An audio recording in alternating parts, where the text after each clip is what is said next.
بسم اللہ الرحمن الرحیم۔ محترم ناظرین السلام علیکم۔ دمیری حیات الحیوان میں لکھتے ہیں کہ ایک مرتبہ حضرت اکرم صلی اللہ علیہ وآلہ وسلم نے سفر کے دوران ایک شخص سے ملاقات کی اور اس کے مہمان ہوئے۔ اس نے آپ صلی اللہ علیہ وآلہ وسلم کی اپنی حیثیت کے حساب سے پوری ضیافت کی۔ وہاں سے چلتے وقت آپ صلی اللہ علیہ وآلہ وسلم نے اس سے فرمایا، اگر تم ہم سے کچھ چاہتے ہو تو ہم دعا کریں تاکہ تمہاری مراد پوری ہو۔ اس نے کہا، خدا سے دعا کیجئے کہ مجھے ایک اونٹ عطا کرے جس پر میں اپنی ضروریات زندگی رکھ کر سفر کر سکوں، اور چند بھیڑیں جن کے دودھ سے میں استفادہ کر سکوں۔ پیغمبر اسلام صلی اللہ علیہ وآلہ وسلم نے اس کے لیے دعا کی، پھر اصحاب کی طرف متوجہ ہو کر فرمایا، کاش اس شخص کی ہمت بھی بنی اسرائیل کی بوڑھی عورت کی طرح بلند ہوتی، یہ ہم سے کہتا کہ اس کے لیے دنیا و آخرت کی نیکیاں خدا سے طلب کریں۔ اصحاب نے عرض کیا، یا رسول اللہ صلی اللہ علیہ وآلہ وسلم، بنی اسرائیل کی ضعیفہ کا کیا قصہ ہے؟ پیغمبر اسلام صلی اللہ علیہ وآلہ وسلم نے فرمایا کہ جب جناب موسیٰ علیہ السلام نے بنی اسرائیل کے ساتھ مصر سے شام کی طرف جانا چاہا تو راستہ بھول گئے، بہت جستجو کی مگر کچھ پتہ نہ چلا، تو حضرت موسیٰ علیہ السلام ڈرے کہ کہیں پہلے کی طرح پھر کسی پریشانی میں مبتلا نہ ہو جائیں۔ اپنے اصحاب کو جمع کر کے پوچھا کہ تم لوگوں نے مصر کے لوگوں سے کوئی وعدہ تو نہیں کیا؟ اگر ہم اس شہر سے چلے جائیں تو وعدہ خلافی ہو۔ لوگوں نے جواب دیا، ہم نے اپنے آباء و اجداد سے سنا ہے کہ جب جناب یوسف علیہ السلام کا انتقال ہوا تو انہوں نے مصر والوں سے خواہش کی کہ جب تم لوگ شام جانا تو میرا جنازہ ساتھ لیتے جانا اور میرے باپ یعقوب کے پاس دفن کر دینا۔ ہمارے اجداد نے قبول کر لیا تھا۔ جناب موسیٰ علیہ السلام نے فرمایا کہ مصر واپس چلو اور اپنا وعدہ پورا کرو، ورنہ اس پریشانی سے کبھی نجات نہیں پا سکتے۔ تمام لوگ مصر واپس ہوئے۔ جناب موسیٰ علیہ السلام نے جس سے بھی قبر جناب یوسف علیہ السلام کے متعلق پوچھا، اس نے اپنے بے خبر ہونے کا اظہار کیا۔ کسی نے بتایا کہ ایک بوڑھی عورت ہے، وہ کہتی ہے کہ میں جانتی ہوں یوسف علیہ السلام کی قبر کہاں ہے۔ جناب موسیٰ علیہ السلام نے اس عورت کو بلوایا۔ جب جناب موسیٰ علیہ السلام کا آدمی اس عورت کے پاس پہنچا اور اس واقعے کی خبر دی تو اس نے کہا کہ موسیٰ علیہ السلام سے کہنا، اگر میرے علم کی ضرورت ہے تو میرے پاس آؤ، کیونکہ تقاضا علم یہی ہے۔ یہ پیغام جب جناب موسیٰ علیہ السلام کے پاس پہنچا تو اس کی تصدیق کی اور اس عورت کی بلند ہمتی پر تعجب کیا۔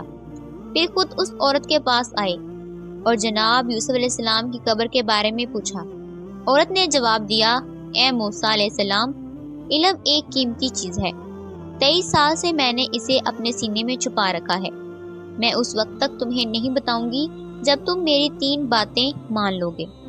جناب موسیٰ علیہ السلام نے فرمایا، اپنی حاجتیں بیان کرو۔ اس عورت نے کہا، میری پہلی خواہش یہ ہے کہ میری جوانی پلٹ آئے، دوسری یہ کہ آپ مجھ سے نکاح کریں، اور تیسری یہ کہ آخرت میں بھی مجھے آپ کی ہمسری کا شرف ملے۔ حضرت موسیٰ علیہ السلام اس عورت کی بلند ہمتی پر، جو کہ اپنی ان خواہشات سے دنیا اور آخرت کی سعادت چاہتی تھی، تعجب کرنے لگے اور خدا سے دعا کی، تو اس عورت کی 3 دعائیں پوری ہوئیں۔ اس وقت اس عورت نے جناب یوسف علیہ السلام کی قبر کے بارے میں یہ بتایا کہ جب یوسف علیہ السلام کا انتقال ہو گیا تو مصریوں نے ان کی قبر کے بارے میں اختلاف کیا۔ ہر قبیلہ چاہتا تھا کہ حضرت یوسف علیہ السلام کی قبر ان کے محلے میں بنے۔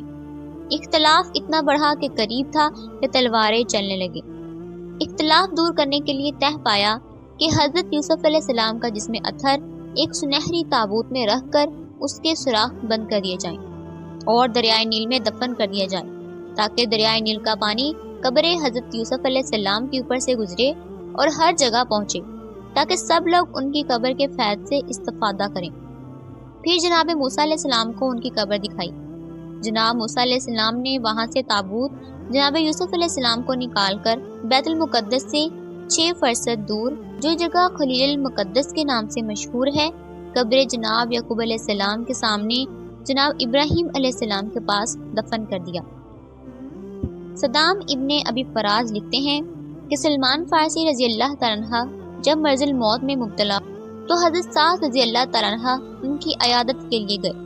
سلمان فارسی رونے لگے۔ سعد نے پوچھا کیوں رو رہے ہیں؟ حضرت سلمان فارسی نے جواب دیا کہ میں دنیا کی لالچ اور اس کی محبت میں نہیں رو رہا ہوں، بلکہ اس لیے روتا ہوں کہ پیغمبر اسلام صلی اللہ علیہ وآلہ وسلم نے ہم سے عہد لیا تھا کہ ہم لوگ اس دنیا سے صرف اتنا توشہ سفر اختیار کریں جس طرح کسی سوار کو ایک جگہ سے دوسری جگہ جانے کے لیے ضرورت ہوتی ہے۔ اب میں اس لیے رو رہا ہوں کہ مجھے خوف ہے کہ کہیں اس اندازے سے زیادہ میں نے تصرف نہ کیا ہو۔ سعد نے کہا اس وقت میں نے سلمان فارسی کے کمرہ میں چاروں طرف دیکھا تو صرف ایک لوٹا، ایک پیالہ اور ایک تشت نظر آ رہا تھا اور کچھ نہ تھا۔ جب جناب سلمان فارسی رضی اللہ تعالیٰ عنہ کو مدائن کا گورنر بنا کر بھیجا گیا تو اپنے گدھے پر سوار ہو کر تنہا چل دیے۔ مدائن کے لوگوں کو یہ اطلاع مل چکی تھی مدائن کا حاکم جس کا نام سلمان فارسی ہے یہاں آ رہا ہے۔ ہر جگہ کے لوگ استقبال کے لیے سرے راہ آ کر کھڑے ہو گئے۔ کچھ دیر گزر گئی مگر کوئی نہ آیا، یہاں تک کہ دیکھا کہ ایک شخص گدھے پر سوار ہے اور شہر کی طرف آ رہا ہے۔ اسے پوچھا تم سے امیر مدائن کی ملاقات کہاں ہوئی؟ تو سلمان فارسی نے پوچھا امیر مدائن کون ہے؟ جواب ملا سلمان فارسی جو کہ پیغمبر اسلام صلی اللہ علیہ وآلہ وسلم کے اصحاب میں سے ہیں۔ حضرت سلمان فارسی نے جواب دیا کہ امیر کو تو نہیں جانتا، البتہ سلمان فارسی میں ہی ہوں۔ یہ سن کر سب نیچے اتر آئے اور اپنے اپنے گھوڑے جناب سلمان فارسی رضی اللہ تعالیٰ عنہ کی خدمت میں پیش کرنے لگے۔ جناب سلمان فارسی نے کہا میرے لیے یہ گدھا ہی بہتر ہے۔ اس شہر پہنچے تو لوگوں نے دارالامارہ میں لے جانا چاہا۔ جب سلمان نے منع کیا اور کہا کہ میں امیر نہیں ہوں کہ دارالامارہ میں جا کر رہوں، ایک دکان کرائے پر لے کر اس کو اپنا مسکن بنایا اور لوگوں کے درمیان حکومت کرنے لگے۔ ان کی ضروریات زندگی میں ایک کھال تھی جس پر وہ بیٹھتے تھے، ایک لوٹا طہارت کے لیے اور ایک عصا بھی ساتھ لائے تھے، اس پر وہ راستے میں تکیہ کرتے تھے۔ اتفاق سے ایک شہر میں زبردست سیلاب آ گیا۔ تمام لوگ اپنے مال و دولت، بیوی بچوں اور اپنی جان کے خوف سے پریشان تھے اور فریاد کر رہے تھے۔ جب سلمان فارسی رضی اللہ تعالیٰ عنہ بھی اپنی جگہ سے اٹھے، کھال کو اپنے کندھے پر ڈالا، ایک ہاتھ میں لوٹا اور دوسرے ہاتھ میں عصا لے کر بغیر خوف و ہراس کے راہ نجات اختیار کی۔ اس وقت کہتے جاتے تھے کہ ایسے پرہیزگار اور کم مال لوگ جو دنیا سے محبت نہیں رکھتے روز قیامت نجات پائیں گے۔ امید کرتی ہوں کہ آپ کو آج کی ویڈیو اچھی لگی ہوگی۔ اگر آپ کو ہماری ویڈیو اچھی لگی ہے تو ویڈیو کو لائک کریں اور مزید اس طرح کی ویڈیوز دیکھنے کے لیے ہمارا چینل سبسکرائب کریں۔ ملتے ہیں نیکسٹ ویڈیو میں، اجازت دیجیے۔